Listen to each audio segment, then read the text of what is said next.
বিগত কয়েক বছরের দিকে নজর দিলে দেখতে পাওয়া যায় এবার এসএসসি ও সমমানের পরীক্ষার রেজাল্ট অনেকটাই খারাপ হয়েছে। শিক্ষার্থীরা মনোযোগ দিয়ে পড়ালেখা করেছে এবং ভালোভাবে পরীক্ষা দিয়েছে, কিন্তু এবার শিক্ষা বোর্ড থেকে সেরকম কোনো নির্দেশনা দেওয়া হয়নি যে শিক্ষার্থীদের দিকে নজর দিয়ে রেজাল্ট প্রস্তুত করতে হবে। বলা হয়েছে যে শিক্ষার্থী যতটুকু লিখেছে সে যেন ঠিক ততটুকুই নম্বর পায়, তাদেরকে সঠিক মূল্যায়ন করা হয়, এই বিষয়টার দিকে নজর দেওয়া হয়েছে। বিগত বছরগুলোতে দেখা গেছে অনেক পাশের হার বেশি ছিল, কারণ শিক্ষকদের সেরকমভাবে খাতা দেখতে বলা হয়েছিল যাতে করে শিক্ষার্থীরা বেশি পাশ করে, কিন্তু এবার শিক্ষার্থীরা সেই সুযোগটা পায়নি, যার কারণে ফেলের হারটাও বেশি এবং জিপিএর হারটাও অনেক কম। বরাবরের মতো এবারও বোর্ড চ্যালেঞ্জের আবেদন গ্রহণ করা হয়েছে।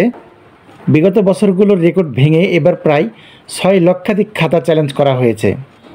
6 লক্ষাধিক খাতা চ্যালেঞ্জ বলতে 6 লক্ষ শিক্ষার্থী না, কোনো কোনো শিক্ষার্থী একটা বা দুইটা বিষয়ে বোর্ড চ্যালেঞ্জের আবেদন করেছে, যার কারণে খাতার সংখ্যা 6 লক্ষ হয়েছে। এখন এই 6 লক্ষ পরীক্ষার খাতাকে তো আর পাশ করানো যাবে না। কোন কোন শিক্ষার্থী পাশ করবে সে বিষয়টা এখন মুখ্য।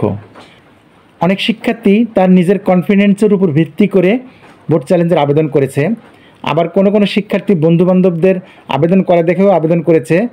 এছাড়াও কিছু শিক্ষার্থী আছে যারা পারিবারিক চাপে বা পারিবারিক প্রশ্নবিদ্ধতা এড়াতে বোর্ড চ্যালেঞ্জের আবেদন করেছে, কিন্তু সবাইকে তো আর পাশ দেওয়া হবে না।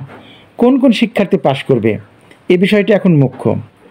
সব শিক্ষার্থীর বোর্ড থেকে খাতা বের করে পুনরায় নিরীক্ষণ করে বোর্ড চ্যালেঞ্জের খাতা দেখা হয় না। কয়েকটি বিষয়ের উপর ভিত্তি করে বোর্ড চ্যালেঞ্জের রেজাল্ট প্রস্তুত করা হয়। এখন এই 6 লক্ষ শিক্ষার্থীর মধ্যে কোন কোন শিক্ষার্থী পাশ করবে সে বিষয়টি আসল বিষয়। শতভাগ পাশ করার সম্ভাবনা রয়েছে ওই শিক্ষার্থীর যে শিক্ষার্থী প্রাপ্ত নম্বরে যোগে ভুল হয়েছে, সেই শিক্ষার্থী শতভাগ পাশ করবে। অর্থাৎ কোনো শিক্ষার্থীর যদি প্রাপ্ত নম্বর যোগ করতে ভুল হয়, তাহলে সেই শিক্ষার্থীর প্রাপ্ত নম্বর পুনরায় যোগ করে যদি পাশ আসে, তাহলে সেই শিক্ষার্থী শতভাগ পাশ করবে। আর ওই শিক্ষার্থী পাশ করবে যে শিক্ষার্থীর সঠিকভাবে মূল্যায়ন হয়নি। অর্থাৎ কোনো শিক্ষার্থী 7টি প্রশ্নের উত্তর দিয়েছে, কিন্তু কোনো কারণবশত একটি প্রশ্নের উত্তরে নম্বর প্রদান করা হয়নি, সেই শিক্ষার্থীর খাতা পুনরায় নিরীক্ষণ করে যদি ওই নম্বরপত্র প্রদান করা না হয়, তাহলে সেখানে নম্বর দিয়ে ওই শিক্ষার্থীকে পাশ করানো হবে। আর ওই শিক্ষার্থী শতভাগ পাশ করবে যে শিক্ষার্থীর নম্বরপত্র ওএমআর শিটে তোলা হয়নি।